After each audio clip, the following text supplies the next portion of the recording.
The safety announcements, evacuation details and information are located on the wall near the entry to the chambers.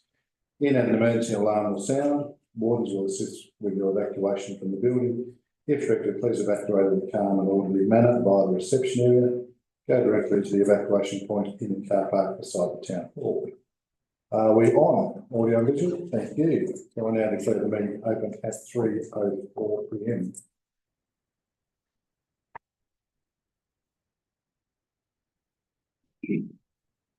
There's no apologies from this meeting. We do have Craig Javey acting as corporate manager today, with John Harmey away on leave. Acknowledgement of country. I begin today by acknowledging the Palatoa and Panihia past peoples, the traditional owners and custodians of the land on which we gather today, and I pay my respects to those past and present. I extend that respect to all Aboriginal and Torres Strait Islander peoples here today. Moving on to page 7 of the agenda, which is confirmation of minutes. The council receives and confirms the minutes of the last ordinary meeting held 11th February 2025. I'll move in the second, please. Councillor Loader and Councillor House. Any discussions, councillors? If not, put the motion on. Those in favour, please say aye and raise your hand. That is unanimous, thank you.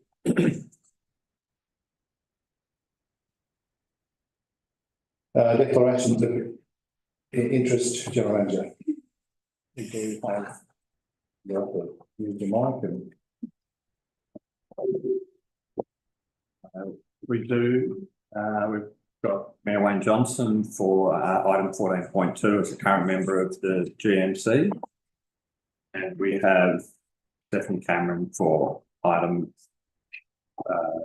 12. That is as already nominated person for a position. Yep. I'll step out of the meeting on the one that I'm in. We've had a discussion with Councillor Cameron. It's up to Councillor Cameron whether she sits in or steps out, as there are two potential or more potential nominations for that position. Council workshop report is on page 8, where the council's last met.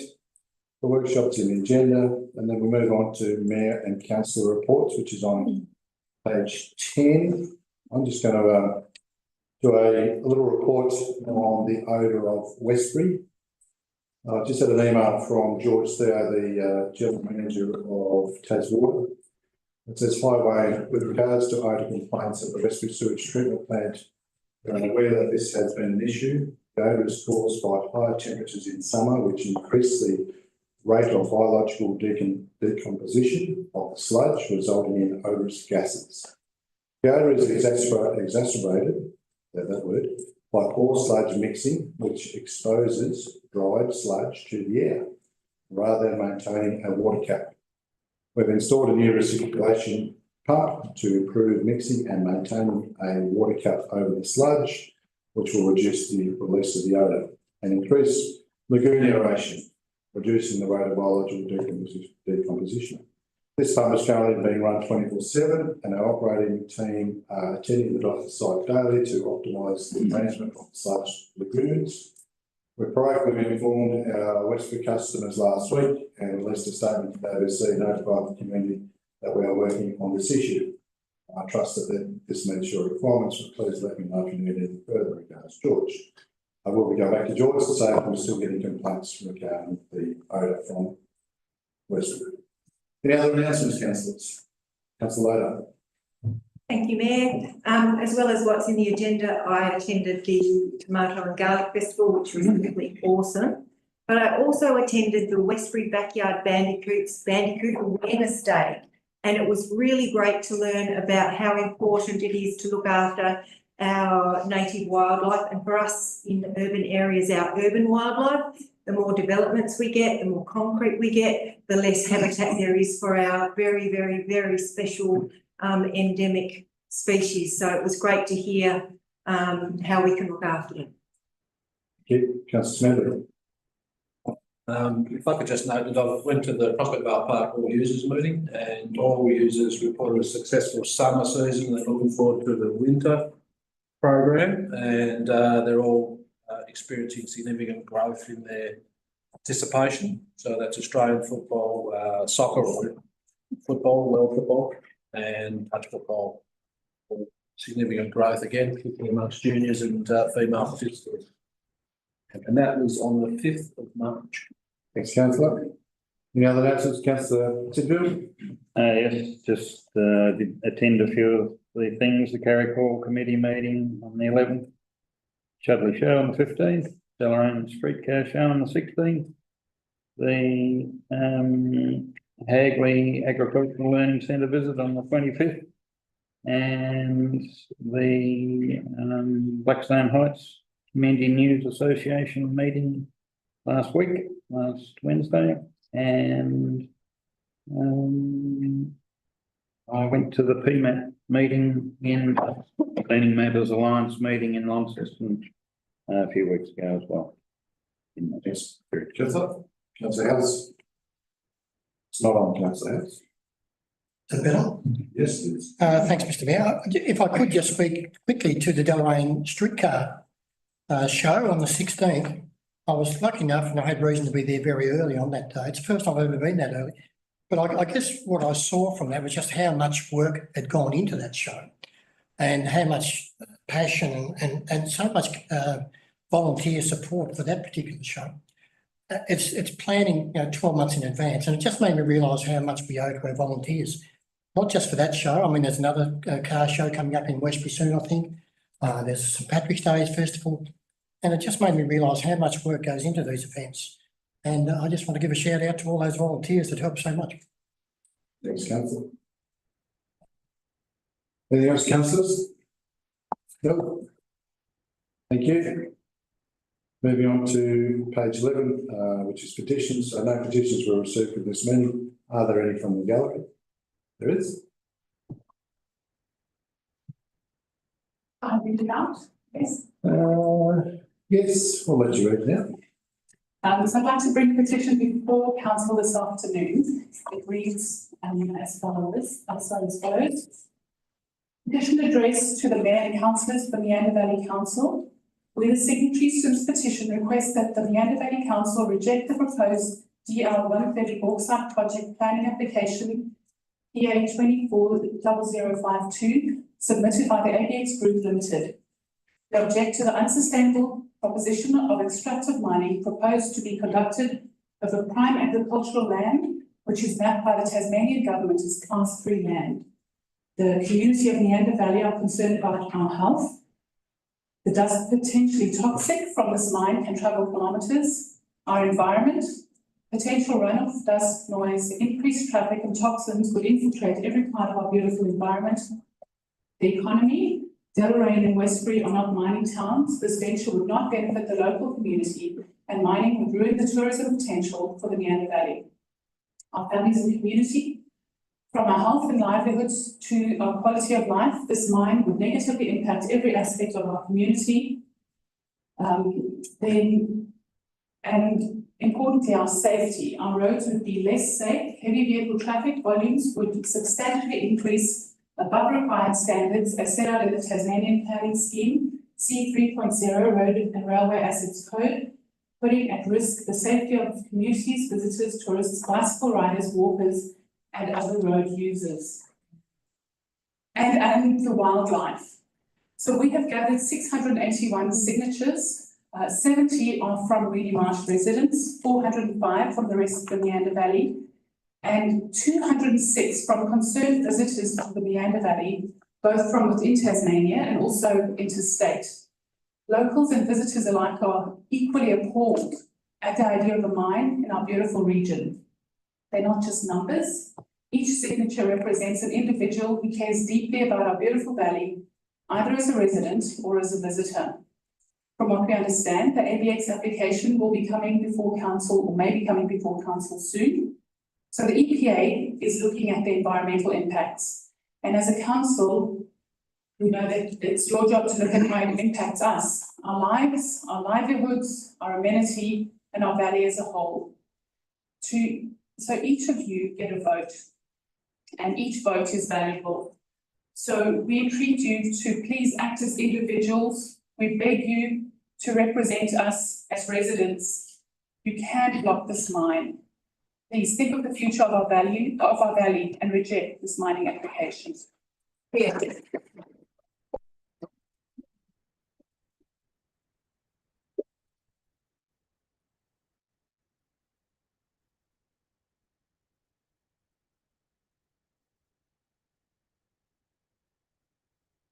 Yeah, thank you for your petition. Following today's meeting, council will assess whether the petition is compliant under Local Government Act.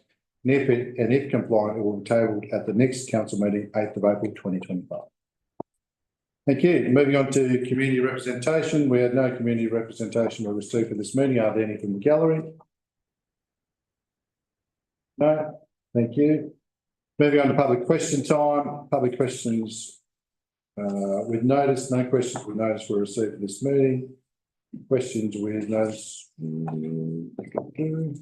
Questions received from the public. Moving on then to page 12, which is public questions without notice. And I'm just getting my timer up and running, so I'm not playing with my phone. I'm just getting my stopwatch up. So those that want to ask questions, you've got 3 minutes to ask a couple of questions if you need to. At 2 minutes and 30, looking for my bell. My bell. Oh, my bell's over there. There we At go. 2 minutes and 30, I'll ding the bell to let you know you've got 30 seconds to wrap up. So, are there any questions from the gallery? Either of you, whoever's first to the mic.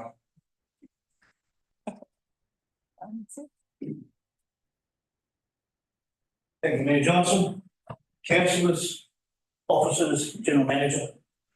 Subject matter for this is actually the detention centre.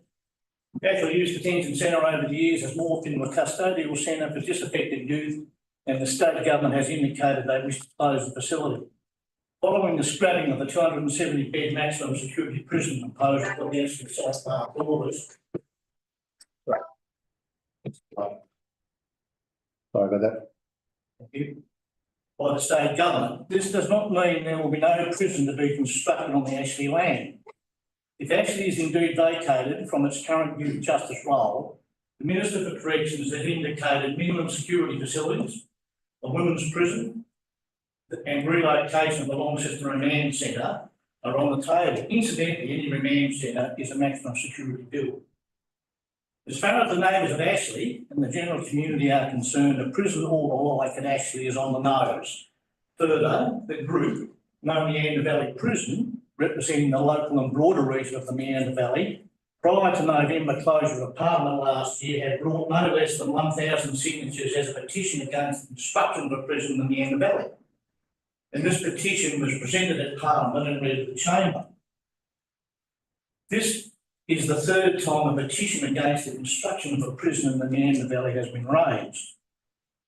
A prison and remand centre, with all that might bring, is not the only facility that might be offered for Ashley, and is far from ideal for a tourist town, as gateway to the Great Western Tiers and a thriving agriculture, high-value production region with idyllic country lifestyle.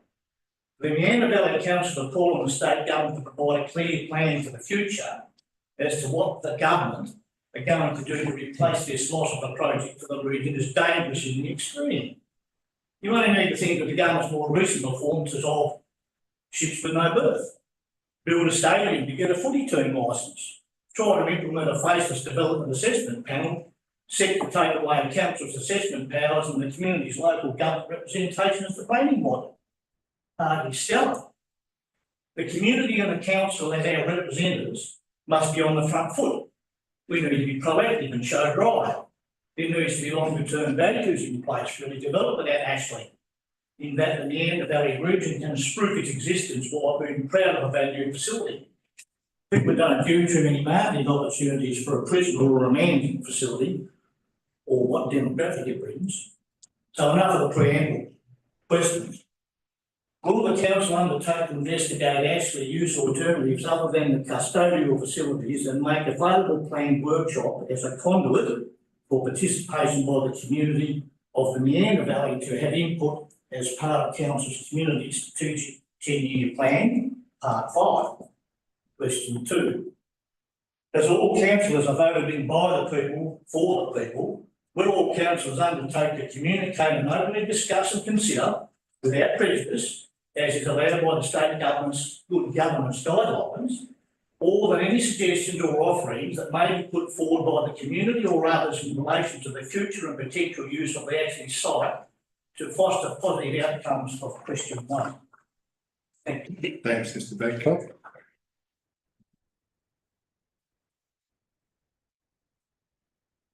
I'll take both those questions on notice. Thank you. Any other questions? Thank you.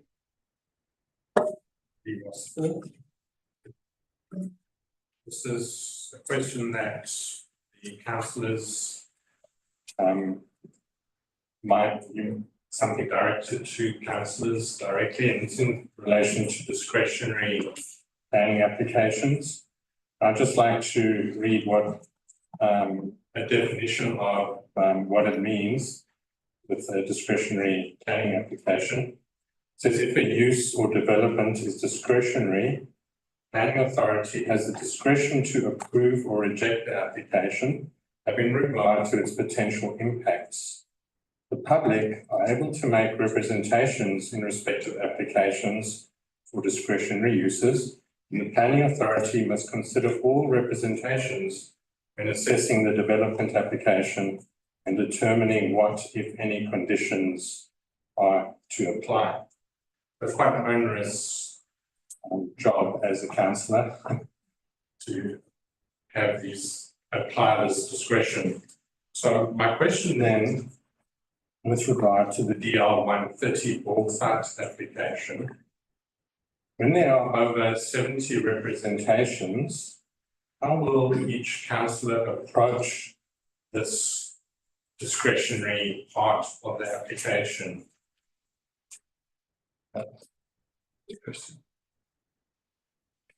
I don't know whether you want every councillor to potentially answer that. I guess I'll answer for myself and for those if they want to. I guess every development application that comes before us, Lee, we've got to assess on its merits, but we've also got to assess under the planning scheme that we abide by. So for myself personally, I'll look at the evidence that's in front of me. I'll also potentially go and have a look at the sites, but I'm also going to be guided by the officers' recommendations as well.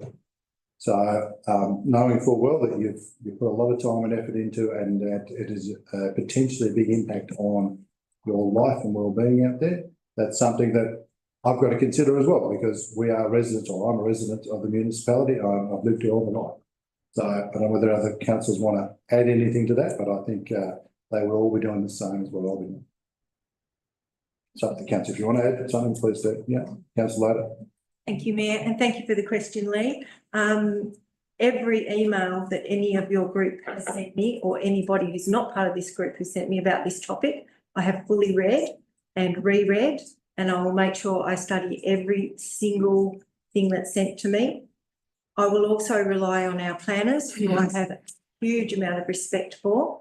They help council understand what the Act is all about, and I'll definitely be weighing everything up with a lot of seriousness.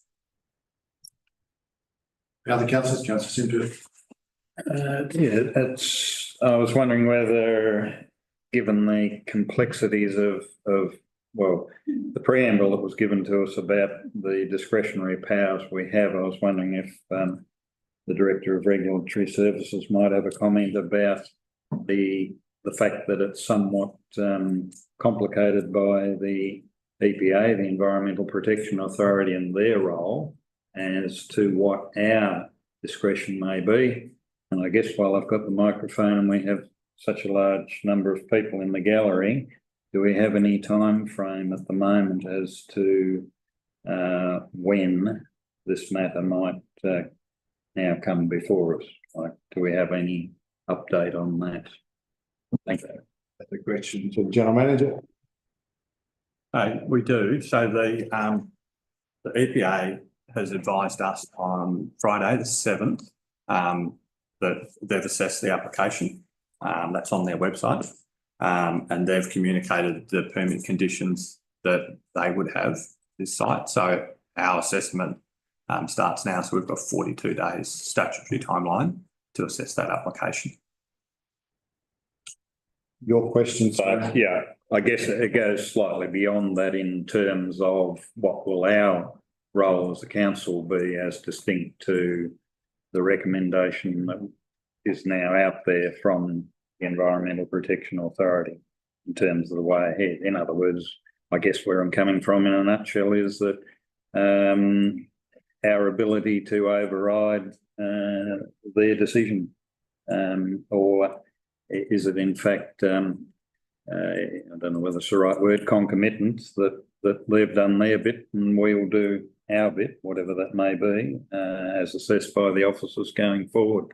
And so those two things in us, as I perceive them, are separate roles. So our role in a sense has been overtaken because it is a level 2 activity and was assessed by the EPA. So the full gamut of the things that we might look at from discretion are no longer there that we might have, say, in terms of assessing a new house on a block of land. Krista. Through you, Yes. Mr. Mayor. I guess I'll just add to that. When we're determined, or when the planning staff are putting a recommendation forward to council, and in determining that application as a planning authority, under the planning scheme, we have certain requirements that we must have regard to, and that is only in regard to the discretions that are triggered. So what you're saying is the parts that the EPA assess, we can't make any conditions that are contrary to what the EPA have assessed, but at the discretions that we are triggered for us to assess, that's where we will be looking into that. Thank you, councillors. Thank you, Lee. Yeah, any further questions? The second question. Sure. Yep. So the state government will be trying to reintroduce the DAPS legislation. I'm sure we're all aware of that. The Meander Valley Council, like all other councils in Tasmania, were opposed to that legislation previously. So my question is, will there be pressure on each individual councillor because the reason for the DAPS legislation is to pass developments that are larger and maybe more controversial? Will the council feel under pressure in an effort to prove that you can continue in your role as a planning authority? Will you feel under pressure to approve this DL 130 bauxite mine application so as to justify the fact that bigger projects like this can still be passed by local councils? I can't speak for my fellow councillors because my fellow councillors come here sitting around the table, make their own decision as a planning authority. Speaking for myself, I'll be under no pressure to do anything than what we normally do sitting around this table. Lee. That's good to hear. That's right. Okay, thank you. Yeah. Any other questions? Yeah, sure. Right. Yeah, Linda. Yeah, Linda, you're That's fine. Ben Polton from Westbury. That follows on from Lee's questions about the DAPS. Minister Ellis plans to introduce that bill in May this year. The consultation ends on the 24th of April.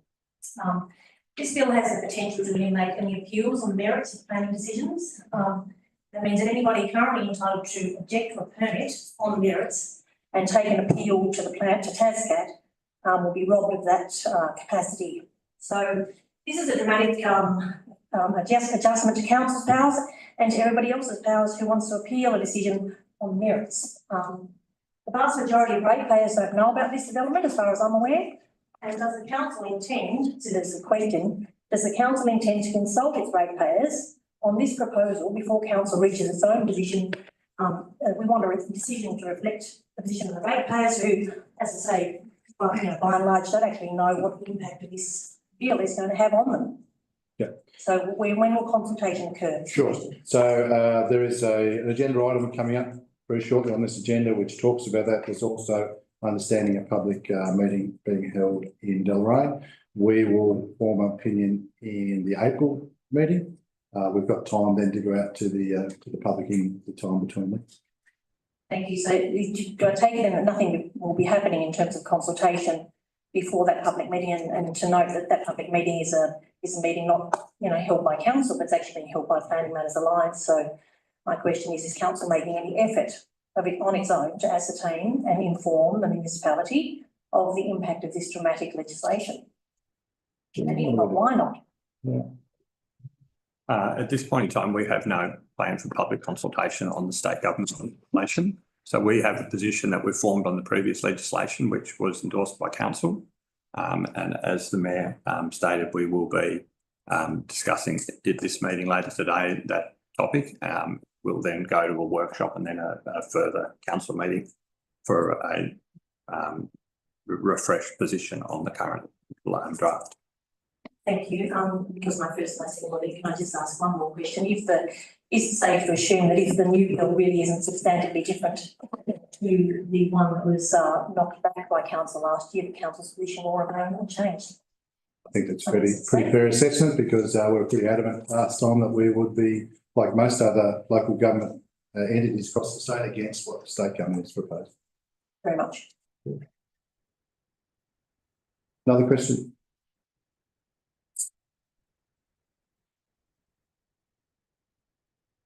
Like Kerry Dunleavy. Okay. As a resident of Reedy Marsh who travels along both Waters Bridge and River Roads at least 10 times a week, I have concerns about the amount of large trucks that regularly travel along these roads, and also the speed in which most of these trucks travel at. These trucks do not have the time to stop or slow down if another vehicle is approaching from the opposite direction, and combined with numerous blind corners and the lack of verge space, this poses a major safety risk to all who travel on these roads. I myself have been run off the road by one of these heavy vehicles, which was travelling at great speed. These are country roads that are used mainly by residents and were not meant for heavy vehicle use. Also, in the last floods, a tree landed on the bridge on Porters Bridge Road. I note that it hasn't been fully repaired yet. My first question is, has this bridge been assessed by an engineer to ensure its safety, and when will it be fully repaired? Going to throw a question to our works manager or infrastructure.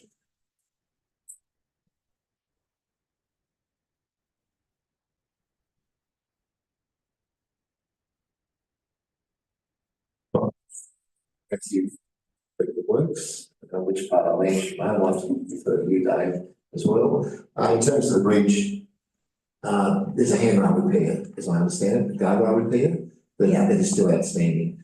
In terms of the structure and integrity of the bridge, there hasn't been compromised in terms of the event and the impact at that time. And I believe that we've also had some information and checks on the bridge in terms of its suitability around low carrying capacity over recent times. And my understanding is that that's been advised by a professional that it meets the standard to be able to carry the load appropriate to the people that have approval to travel over those heavy vehicles, Porters Bridge Road. What would happen if that traffic increased? Would it still be structurally sound? My understanding is that it meets the current standard and it's still structurally sound. The question that you may or you haven't asked is, it's a one-lane bridge, and certainly as you get more traffic, those things have to be considered. And that doesn't necessarily mean upgrading the bridge to dual lane or something like that. It means around the controls across the one-lane bridge in terms of the side distance from either side. So there are things actually moving forward that council will also keep considering, not only because of the live situation that's prevailing there in terms of potential development in that area, but also the existing traffic conditions. Thank you. So my next question. That was actually two questions. Oh, so, okay. Right, come on, you there. So my next question, or my third and last question, is what is the council going to do to improve the safety on both Porters Bridge and River Roads, as far as the verges, safety versus heavy vehicles? Is there any plan in place to look at that. So I'm going to go back to the directors over there for conversation, but can I just say regarding the speed of vehicles on the road, speed is actually a police issue. While council are part, that can help set the speed limits, we can't enforce them. No. So if you actually see vehicles that you think are speeding, it's actually a police issue, you've got to get in touch. As far as maintenance, of the roads, handball, Through you, Chair, I'll just answer this bit. Obviously, as roads grow with additional traffic, council does keep an eye on volumes of the traffic and what those impacts might be. We're in a current process where we are assessing the road, I guess, to today's standards and understanding where there may be some deficiencies to work on. So that's something that we'll work through the process. But as Matthew said, that is as part of our general business, and we always need to keep up with the emerging trends of the road as well. I guess I could add, we're always looking at our roads, we're always spending money on our roads, and I guess it, turns on well. We'll try again. So therefore, we're always looking at our road network throughout the municipality. And it may be that, for example, a new dairy gets opened up and now there's a B-double on the road that's never been there before. So it's something the council has to assess all the time. Thank you. Thanks. And any more questions? Okay, thank you. Still getting feedback, councillor, from me? Yes. And further away. Yeah. Oh, I think I can fix that. Oh, that one up there. I've just done it. All right, thank you for public question time. Moving over to, we are very loud today, or I am, I keep moving further away. To councillor question time on page 15, there was no councillor questions we noticed. Are there any councillor questions without notice? Councillor House. Thank you again, Mr Mayor. Yes, I noted in the last workshop, there were some recommendations in the summary for some speed limit adjustments around Westbury Road, Mount Road, Country Club Avenue, which is particularly relevant to me, and also Casino Rise and Picture Parade. I'm just wondering whether you might just be able to perhaps just provide an update about I guess the rationale behind those and a possible time frame for those speed adjustments from 60 to 50, I understand. Through you, Chair, and thank you for your question, Councillor House. We quite often receive public comment on the safety of some of our key roads in Prospect Vale, being Westbury Road, Country Club Avenue and Casino Rise. Those roads are currently signposted at 60 kilometres an hour. Officers from Infrastructure Department commissioned an expert traffic consultant to do a road safety review of those sections of the road, and a risk assessment was performed as part of that. The recommendation that came through was particularly on Westbury Road and Country Club Avenue that the speed limit would be reduced to 50 kilometres an hour. This report was workshopped with the councillors in February, and there was good support around that initiative. So the steps moving forward is that Council will write a letter to the Transport Commissioner for Tasmania, who is the one that approves the speed limits throughout the state. As expected, that process to find out the AFA is probably around the 1 month mark, so we should be able to advise further after that. Right, thank you very much. Appreciate it. Thank you. Any other questions, councillors? No? Very good. Thank you. Moving on to our agenda as such, page 11, page 17, sorry. Council notice of motion. We have a notice of motion. I have a mover and a seconder. Councillor Loder is the mover. Seconder, Councillor Adman. Sorry. Councillor Loder is moving the motion. Thank you, Mayor. Development Assessment Panels, DAPs. What are they really designed to do? While there are fluffy ministerial words around more housing and looking after people, the heart of the matter is to take contentious development applications out of the hands of local councils, away from communities to be assessed quickly by so-called non-political panels. You might just hold on. Sorry. Just try to turn it down a little. Councillor Temples. How's that? Is that better? That's better. Thank you. Sorry, Councillor Loder. No worries. Please continue. The first draft of this bill was passed by the House of Assembly late last year. It passed despite public submissions against it. There were nearly 500 submissions in total, and 92% of these were opposed. What did Tasmanian councils think of this bill? All councils across the state were against it. The Legislative Council sunk the bill because the independent members and the Green member sided with the community and voted it down. Undeterred, the state government has brought an amended bill with yet again a pretty tight timeframe to make major changes to legislation that will, if it gets up, completely change the way everyday people can engage with some planning processes that affect them. On 12 November 2024, our council endorsed a submission against the DAP legislation. So what's been changed in this amended bill that would create legislation that benefits Tasmanians and, more importantly for us around this table, the people of Meander Valley? According to Planning Matters Alliance, the changes made to the second version of the DAPS bill are insignificant, as they are so slight they have no practical effect. DAPS will take away council's input on some approvals and eliminate planning appeals rights, thereby silencing the voice of the community, voters and ratepayers. What's missing from this picture?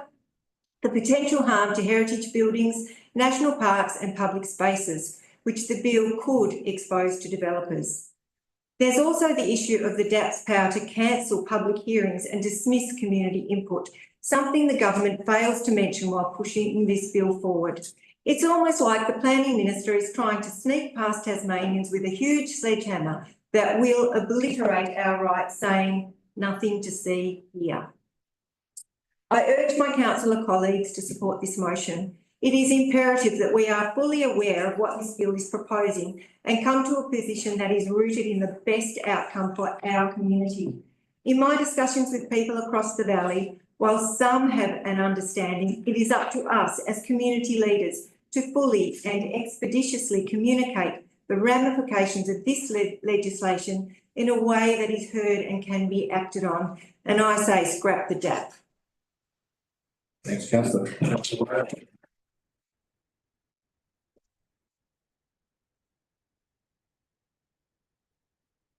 Thanks, Mayor, and thank you, Councillor Loader, for bringing this motion forward. I won't re-articulate what you've already said because you said it so well, and I agree entirely. I was very disappointed to see the DAP legislation pass through the House of Assembly recently.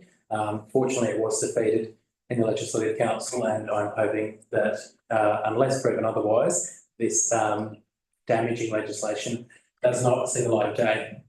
In terms of the motion before us, I think it's fairly simple in the sense that it is calling on this council to debate and form a position and then bring it to council and endorse it to ensure that we are vocally taking a position on behalf of our constituency and making sure that the interests of the Meander Valley are upheld and shown to the Tasmanian government as they plough ahead with this proposed legislation.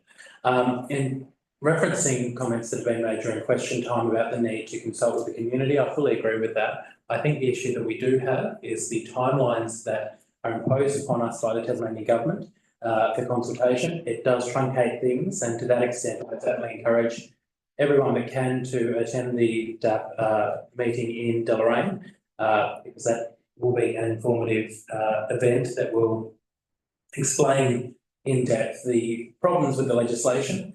At this stage, I will continue to oppose the DAP unless proven otherwise that it can benefit the Tasmanian community in some way. But until that time, I don't think that that is the case, and I certainly stand by your words, councillor, scrap the DAP.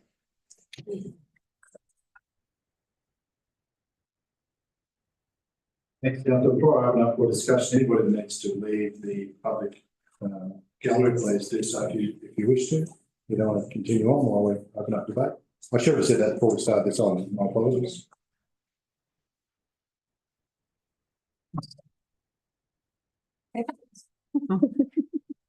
Thanks, guys. Thank you.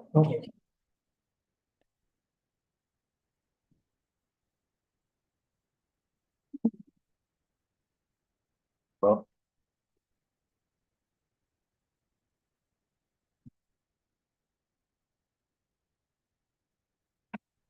Bigger bus. You'll be there a while, Robin. Thank you, thank you. Thanks, guys.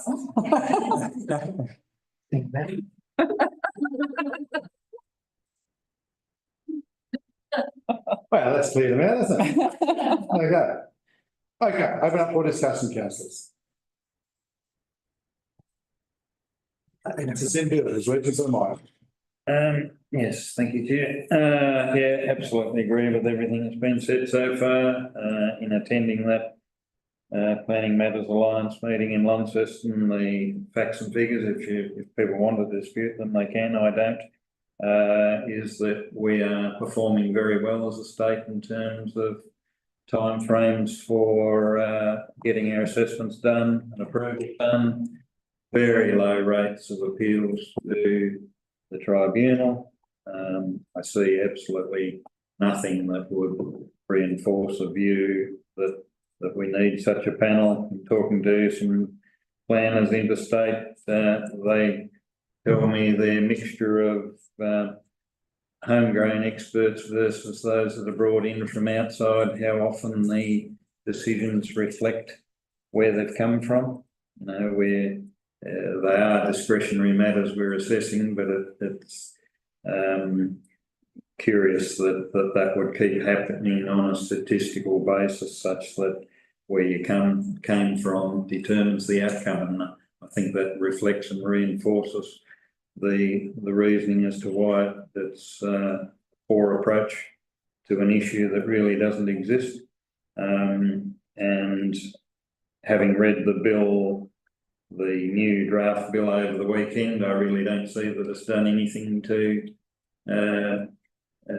make any definitive changes, and I actually see it was slightly scurrilous in that the things that they did change are amendable by other than requiring a new bill. You know, when you stick things within regulations and prescription, they're far easier to change than what the original act is itself. And in my view, if you don't have the act in the first place, then you can't change any regulations that go with it. So that forms my view as to why we wouldn't have it. And, you know, as I say, all those levels they've set for what might be triggering events, they are relatively easy, not totally easy, but they're relatively easy to amend those at any point and include other items that you might want to in the prescribed items. Hopefully that's not too obtuse, to basically get back the original bill they had and a system that, you know, when we go to appeals, I'd be interested to find out what the statistics are of you know, experts at 10 paces who's paying the piper as to what the outcome that they're presenting is. Like the arguments when you get to tribunals are between experts that view something as being of significant effect and others that are not. I just think that they've tried to make a mountain out of a molehill that really doesn't even exist, and I am very disappointed that they've tried to, you know, it's a political aim to have this set up, and I don't believe it's good for the people of Tasmania. And as I say, when experts disagree in tribunals, but you've then said, okay, when we make the final decision, there can be no appeal of that decision. I think that's a really parlous state to end up in and should not be countenanced by us at all. And so I'm supportive of this and flagging that I've seen nothing thus far that would change my mind in April when we make a decision. Thanks, Councillor. Now, councillors. Councillor Cameron. Thank you. A bit disappointed the galleries left, thanks to those that stayed on. Look, this comes up all the time, actually, timeframes, and I do want to make the comment that it is tricky for councils, not just our council, but all councils across the state.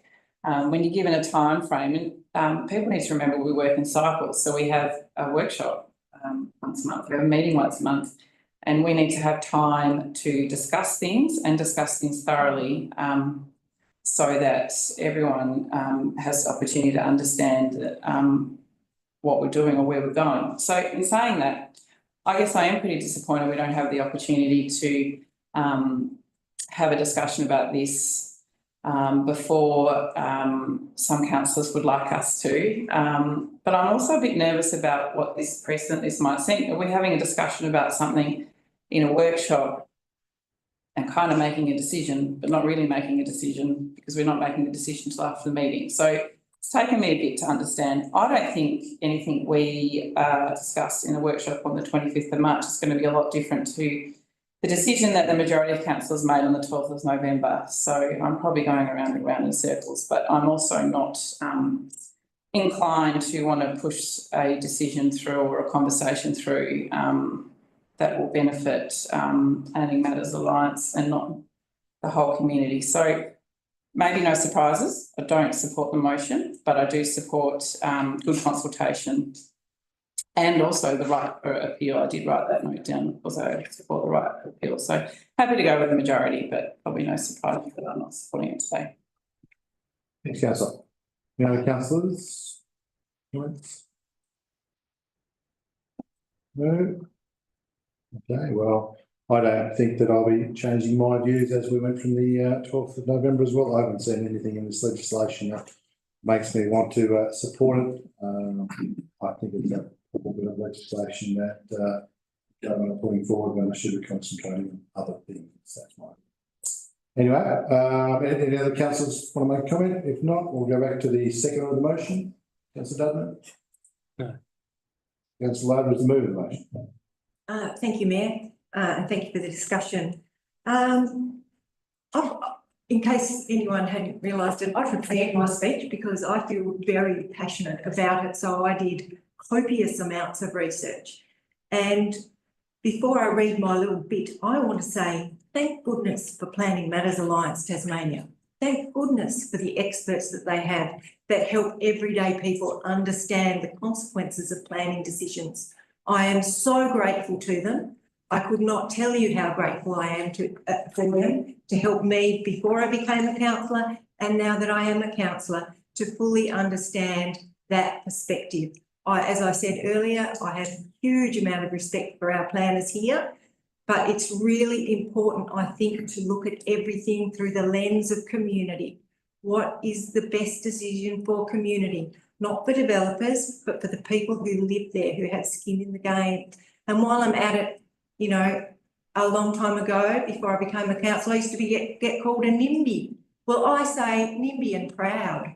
That means that I care about where I live. It means I care about what comes here. So, yeah, I need a T-shirt that says NIMBY and proud. And now I'm just going to bore you with my prepared speech because I've spent so much time researching. At a recent PMAT public meeting in Launceston, a motion was passed urging councils to hold public meetings on the proposed legislation. The amendments to the DAP bill released a few weeks ago are so minimal that they bring no real change. A quick review of the document entitled Revised Land Use Planning and Approvals Development Assessment Panel Bill 2025 Background Report for Consultation February 2025, especially with its comparison table, makes it clear that very little has been amended. With the public submission deadline of 24 April fast approaching, there is an urgent need to establish our formal position and quickly communicate the potential impacts of this bill to our community. Our council has already endorsed a submission opposing the initial DAP bill. The tight timeframe for consultation for the amended bill is frustrating and raises questions about how genuinely the state government seeks a thorough and transparent consultation process. The PMAT public meeting on 27 March in Deloraine will be a critical opportunity for the community to understand what we will lose if DAPs are passed into law. And once again, I say scrap the DAP. Thank you for listening. Thanks, Councillor. I'll put the motion. All those in favour, please say aye and raise your hand. It is Johnston, Cronshaw, Smedley, Sinfield, Temple, Loader, House, and against Councillor Cameron. I'm stuck on names today, my apologies. Motion is passed. Mr. Mayor, may I just for a moment? Just say something. Councillor Loader brought up the subject of NIMBY in her closing remarks, which was new to the argument. I'm not decrying that, but simply to say that NIMBY is an acronym not in my backyard, but NIMBYs do want some things in their backyard. And it's never said what they do want in the backyard. It's just seen as being a blanket, I don't want anything in my backyard. Right. Thanks, Councillor Temple, for that. We're moving on. There are no planning matters at this meeting. We're moving on to corporate services, which is page 21. The crowd outside have moved further away. I think they're not quite as at the door as what they were. Would we like to move? Someone like to second? Okay, Councillor Gardner. You can do house. Thank you, Councillor House. Councillor Durbin as the mover. I'm happy to move this and thank the officers for their work. Largely it relates to small changes in expenditure or grant income, which is obviously a well appreciated contribution to the work that we're doing. So happy to take the threat. Thank you. Councillor House is the second on the motion. Thank you. Happy to endorse as well. And thanks to all those that put all this together. And I think it's just another another reinforcement of good sound fiscal management that's well explained and well covered. So I endorse it totally. Thank you. Open up for discussion, councillors, if needed. No discussion. Happy to go back to Councillor House any day, Councillor Dunn, nothing to. I'll put the motion. All those in favour, please say aye and raise your hand. That is unanimous. Thank you. Page 24, development regulatory services, public open space. Somebody like to move, somebody like to second. Councillor Dudman, Councillor Cameron. Councillor Dudman as the mover. Look, once again, another excellent policy coming out of the Director for Development and Regulatory Services offices. So I congratulate everyone in that team for their work on that. This policy obviously just shores up and I guess improves and clarifies our position on public open space contributions and open space generally. And it is something that I think is largely in this instance should be uncontroversial, and I'm more than happy to support. Thank you, Councillor Cameron. Yeah, thanks to the team for working through this. I mean, a lot of people mightn't realise how expensive it is for a developer to invest anywhere really. So I really appreciate the work that's gone into this to try and make it as open and as transparent as it possibly can be. I know in the discussion we had at the workshop, we talked about open space, land versus money, I guess in pretty simple terms. And I know that my desire is always to see more public land. I'd love to see more, but there has to be a way that we measure that. And I think this policy is really clear and helpful going forward. So thank you for the work that's gone into this. Thanks, Councillor. Open up for discussion, councillors. Anything to add? Councillor Temple. Well,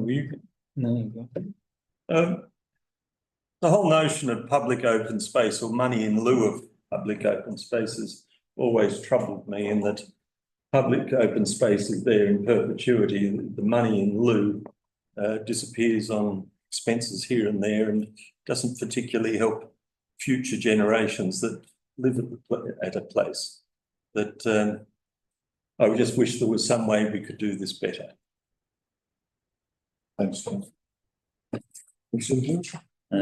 Thank you, Chair. Yeah, I've raised this at the workshop. I guess my issue is that we've spent quite a few years trying to brevetise, that's a word, our policies, and that we have other subordinate documents. I sort of find this like it would fit quite well in volume of War and Peace, it is extremely lengthy, and so, I tended to think the way we were heading was to have a simple policy as the previous two were, and then have procedural manual and guidelines, etc., sitting under that. But I'm not going to die in a ditch over the approach. And I guess to comment on Councillor Temple's comment just made, the policy does articulate that we should ensure that cash in lieu contributions are spent for the purpose of acquiring or improving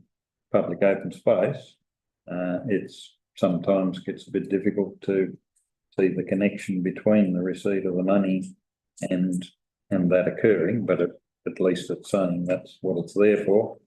And I guess it might be a scary comment that goes beyond the policy, but in my view of the world, we ought to be looking at a similar thing in terms of multiple dwellings, be it a bylaw or some other mechanism, because in a sense we're getting a lot of development occurring now that doesn't fit within this mechanism. So either strata title or multiple dwellings of some kind. Are we, building social and environmental outcomes into what we're doing now that will come back and bite us in years to come? And so maybe that's a discussion for a workshop at some point to, how we holistically address this issue of increasing density, etc. Thank you. Thank you. Anything else, councillors? Yep. Councillor Cameron has seconded the motion. No, I don't think I have any. Councillor Dudman has moved. Okay, put the motion. All those in favour, please say aye. Raise your hand. That's unanimous. Thank you. Page 39, governance and community wellbeing, Deloraine. Please, I'd like to move some second. Councillor Loder, thank you.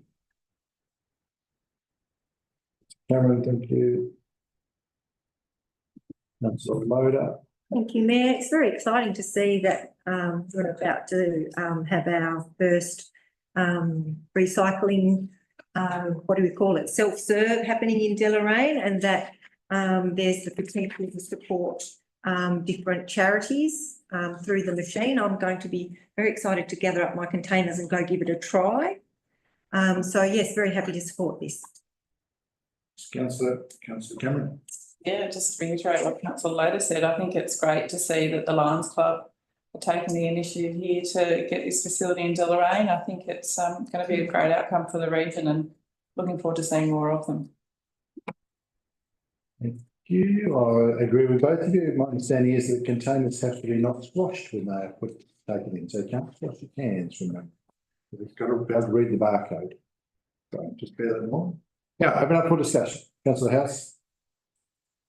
I'm just a great fan of all the service clubs that we have in our municipality, and Lions, they've been around for a long time. They do a great job, as do so many other service clubs. And I think we're so lucky to have them, and they bring so much to our community.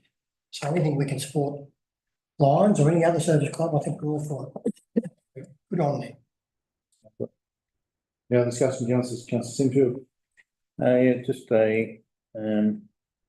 totally in support of what's proposed. I just had a query that I didn't raise earlier in relation to point 3E on page 40 of the recommendation.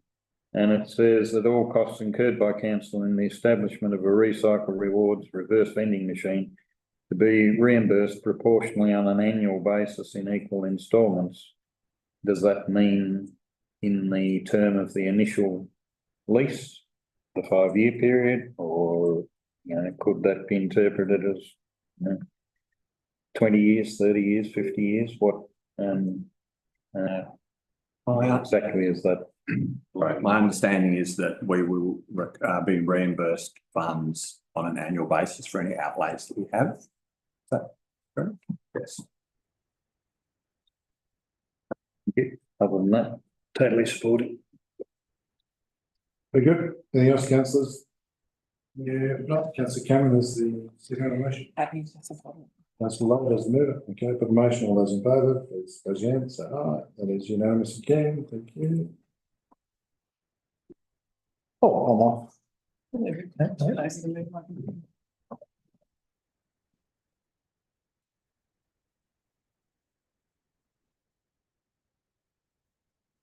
Page 43, just stealing the mayor's computer, sorry, page 43, everybody.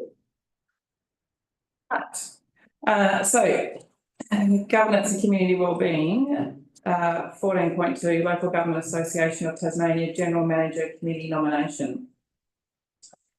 We appoint the nomination for Mayor Wayne Johnson for the Local Government Committee Association of Tasmania General Committee. Is there someone that would like to move that motion? You look thrilled to do that, Councillor Dudman, thank you. Councillor Sinfield, have you? Councillor Sinfield to second it, thank you, Councillor Sinfield. Councillor Dudman as a mover of the motion. Thank you, Deputy Mayor. I am actually thrilled to move this motion because I think it's vital that on the Local Government Association of Tasmania committees that we have strong representation and that we have local representation from the Meander Valley. And of course, that's what we currently have in Mayor Wayne Johnson's presence on that committee, and that's what we will continue to have, hopefully, with the success of his nomination going into this. So you're absolutely right. I am thrilled to bits by this and will remain so because I'm passionate about my local community and about making sure that strong representatives are on these committees. Here. Thank you. Can you match that, Councillor Sinfield? Yeah. I can match that, absolutely. Quote unquote ditto. Oh, I do appreciate our humour around the council table. Thanks, everybody. Was there anyone else that would like to make comments or move on? No? Councillor Dudman? I've said enough. Beautiful. Okay, thank you. I'll put that to the vote then. So all those in favour, please say aye and raise your hands. Unanimous. Thank you, everybody. We can get him back in now and give him a clap.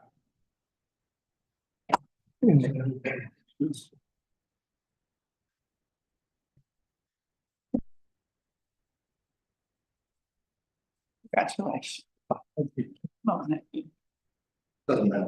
no, you have a very good support of you. Okay, thanks, people. Moving on to Governance Committee Wellbeing, page 48. Steering Committee nomination. Councillor Dudman. Mayor, I'd like to move that one, we appoint the acting general manager as returning officer for the purposes of a ballot. Two, that the returning officer opens nominations immediately for the position mentioned in 14.3 to be filled. Three, that nominations are then closed immediately by the returning officer upon receiving them. And four, that immediately after nominations are closed, a secret ballot is conducted to fill this position. Do I have a second for that? Councillor Lowe, thank you. Motion, we got the motion down so we all understand what it is. I've got that down. We understand. We do need to have that. I will get it down. We do need to have that down. The crux is that we'll take a secret ballot for this particular item. We'll have nominations come forward and then we'll take a vote on that with the general manager and a governance officer to count the votes. Would you like me to repeat it? That would be great. Or If you've got it written. No, I just did that verbatim. Are you going to nominate right two, though? No. You're not? No?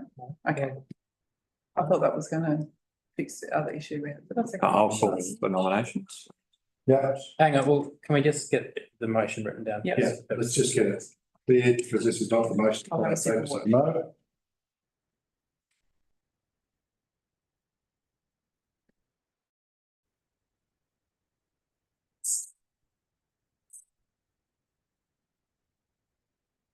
But one, council appoints the acting general manager, Craig Davies, as the returning officer for the purpose of a ballot. Returning officer for. Add ballot.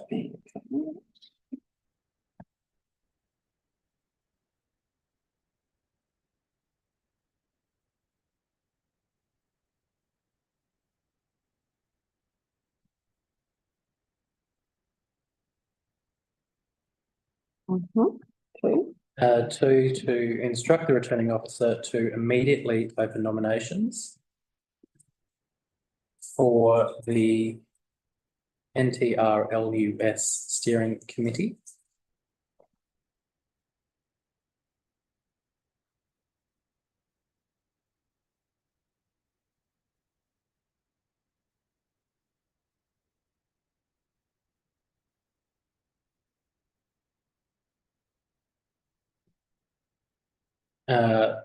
Three. What do we get up to? Two. Three, that upon receipt of nominations, the returning officer closes nominations.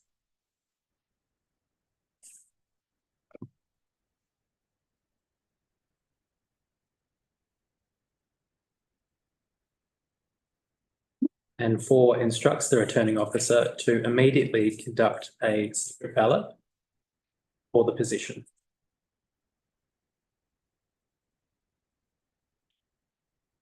Returning officer to immediately complete, was it? Conduct a secret ballot for the position.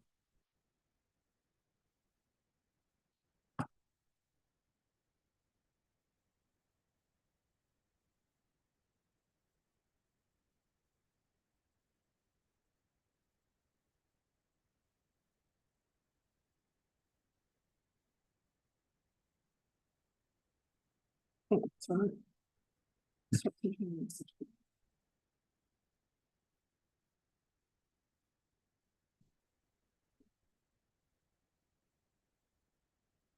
Bottom.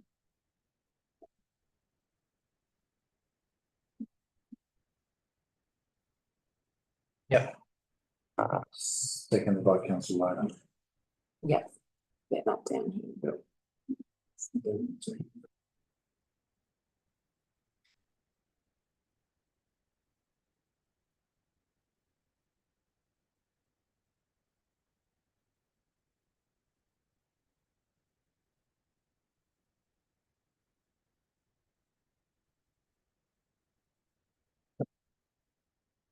I'll put the motion.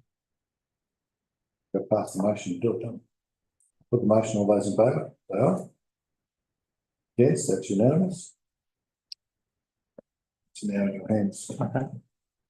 So we will open for nominations for the NTRLUS Steering Committee.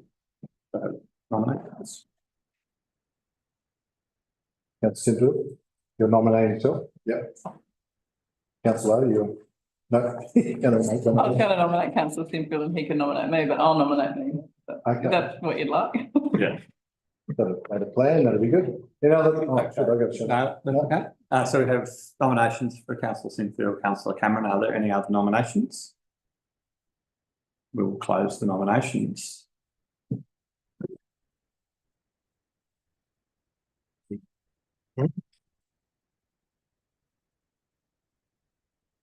Like one of those two names on the ticket and we will collect them down. Oh, there's a bit of a problem, technical problem. You don't have a pen, Ron. Oh, I brought something. Fine, you said you were going to do it, right? It's fancy. Oh, thank you. Yep.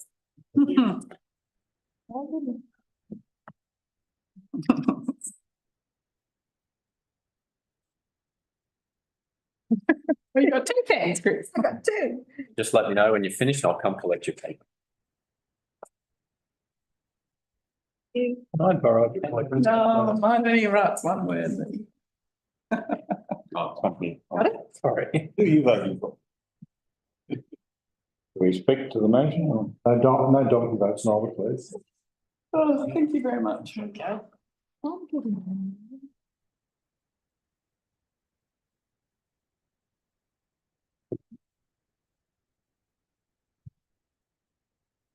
No. Oh, thanks, Benjamin. Yeah.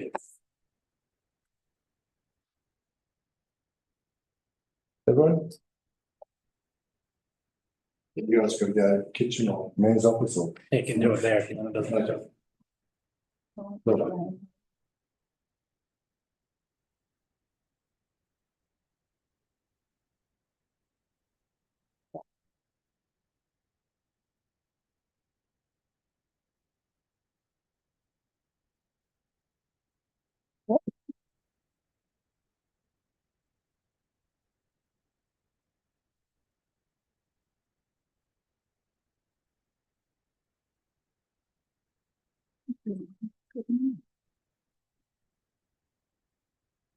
I think the trust.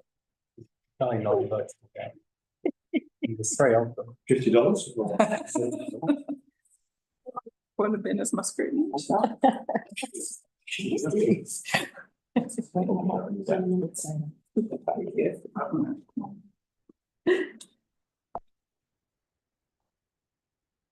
Thank you.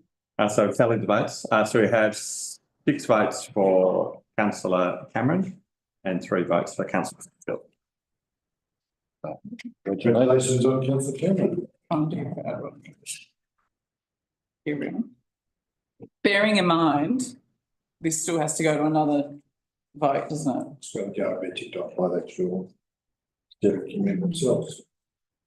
Councillor, Do we need another motion, Mr Mayor, regarding the proxy?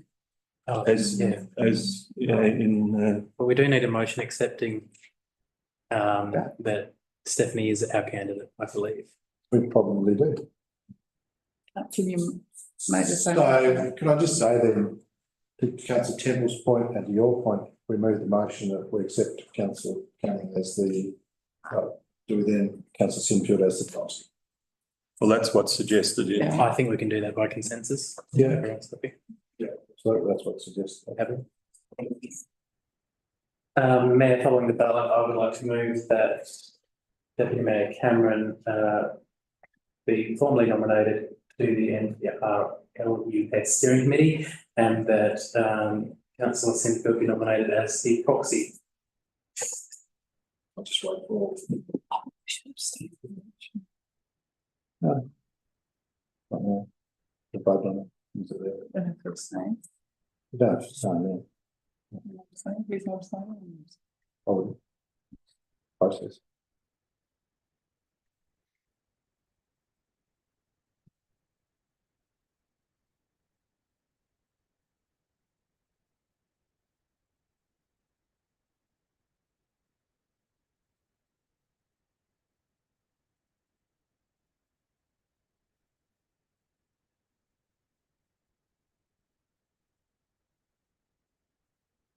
Let's make without jokes.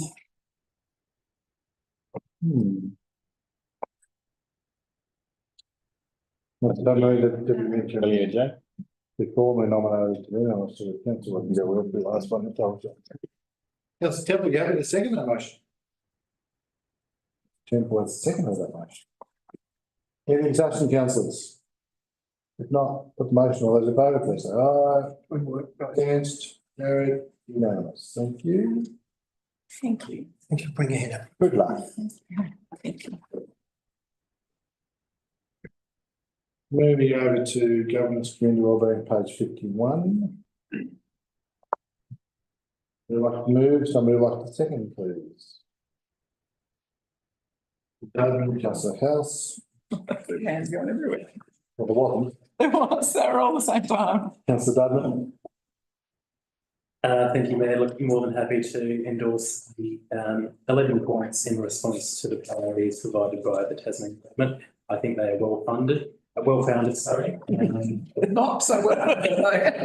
They're not well-funded, and I would like to reiterate that I'm not getting paid by the Tasmanian government to say this, but they are well-founded and provide a reasoned response to the proposals. Councillor House, is second. Yes, thanks, Mr Mayor. I wasn't at the last workshop, but I did read through with great interest the findings, I guess, and there are a number of recommendations that were supported, some supported in principle and some weren't supported by, when I looked through them, I agree with the comments that were made by them. I think it's, I think overall was going to achieve its objective, and I support it. Thank you. Any more discussion, councillors? Councillor Loder.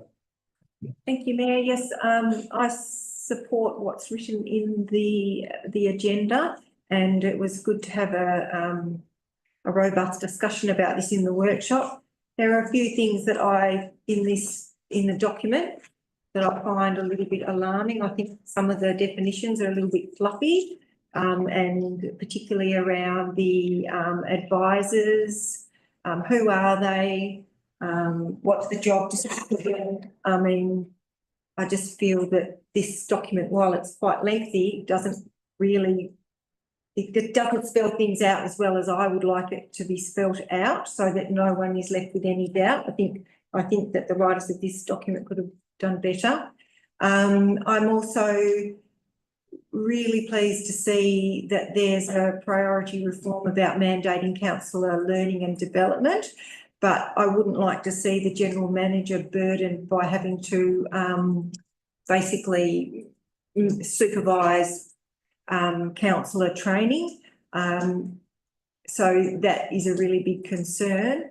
Also, the current platform for the training is really, really clunky. And I've said this, you've heard me say this before, and I attended the online meeting. There was me and one other councillor across the whole state there, 2 of us out of how many councillors would there be in the state? I know there were 3 meetings, and I know the general manager attended one, but that particular one, that was just me and another councillor. So, I mean, I feel quite passionately about these reforms. Anything that can be done to make local government better is a good thing. Anything we can do to learn how to be councillors more appropriately, whatever the word is, more knowledgeably, that's a great thing. But I think the mandated training needs to be looked at quite well. But I would also, I know not everyone around this table has completed the training, and I would say that if you put your hand up to represent the community, then please do the training. Please do the training. Everybody, doesn't matter how many years you've been here, can learn something new. Sorry, that was off topic. Well, that wasn't really. It was close. I just asked a question. Sure. I'm currently doing training that was supplied to me by the GAP. It has 3 modules in it, 2 of which I completed. The 3rd one, I've only been able to complete it halfway through because it's not complete. Has everyone had this, or is it only for new councillors coming on board? Look, I don't know. I had trouble completing mine. I did it over a period of time and then I couldn't get back in. So I'm not 100% complete on where I should be at the moment. But it was actually supplied by not by the GAT, it was the Department of Local Government for doing the training. Yeah, it's still in development from what I spoke to the person about it. And like the last module is quite involved, and it's, like I said, it's still in development. Yeah. So yeah, it needs some work. Yeah, and unfortunately, the Department of Local Government are underfunded at the moment. They're down in numbers, so that's, I guess, I won't make excuses for them, but they are struggling with getting the work through. Going forward, they would like the GAT to take on that training element to put it out to the sector. I went to a meeting for mayors on the 28th of Feb, which was to do with this, and we had 7 or 8 mayors at Edinburgh, which was a pretty good turn up. They also had one over the day before, so a few mayors certainly turned up to put our views forward to the Director of Local Government on what we think of their amendments. They're trying. Whether they can bring in what they think they're going to bring in before the next round of elections, I don't know. But it's better than what it used to be years ago. And I concur with Councillor Loder. If you haven't done the training, I think you should. You'll get something out of it. Or you'll argue with it, one of the two. Right, anything else on that one? Anything that Councillor House? Oh, probably just a question, really. Just in relation to the mandatory pre-election education, I'm not against that by any means. I just am supported in principle, which is great. I mean, that's the world I live in anyway with education. But I just wondered how onerous that might be. Someone's thinking of becoming a councillor, how soon before they nominate they would need to do that. I just wouldn't mind a bit of clarity on it, really. The clarity I can give is that it's not in legislation yet. It's not something that they have put in, and they don't even know whether they'll actually get that mandatory requirement in. The proposal I put to them, or the scenario I put to them, was some people might not even realise until the day before nominations close that they want to put their hand up. How are they going to do mandatory training? They're not. And their comeback was, well, okay, if they then put their hand up to be a candidate, they'll probably have to do a mandatory component to show that they've done something before the elections are held. But they still haven't worked out whether they can enforce it yet. So they're hopeful. Councillor Cameron. Yeah, I think local government reform is important. I think it's hard, though, to strike the right balance. And a lot of these things I do support in principle, but I agree with you around the training. You know, I haven't finished it yet because they did put out a new module, and then saying you get locked out of it, it's complicated. Yep, good reminder to finish it. But you're right, I don't want to stop people from wanting to nominate for council because they've got this huge onerous task of paperwork coming under their ears. Nobody wants that. In saying that, I've spent a bit of time observing other councils around the state, and I am almost very sure that there are some councillors that will nominate for election and have no idea that they even sit as a planning authority, and that's a hard job. And if you're not prepared to do that, maybe don't need to be on council, or maybe and maybe they might make that decision themselves. So I guess it is trying to find the right balance. And I appreciate it's a tricky job to get this right. So good luck. Yeah. Any other discussion? Councillor House, you were the second on the motion. Any dad? No, nothing to add. Councillor Dudman as mover. You don't put the motion. All those in favour, please say aye. Raise your hand. That's unanimous. Thank you. Motion to close the meeting to the public. Somebody like to move? Somebody likes Councillor Dudman. Seconded, Councillor Loader. Thank you. Put the motion. All those in favour, please say aye. Raise your hand. That's unanimous. Thank you. Live stream recordings.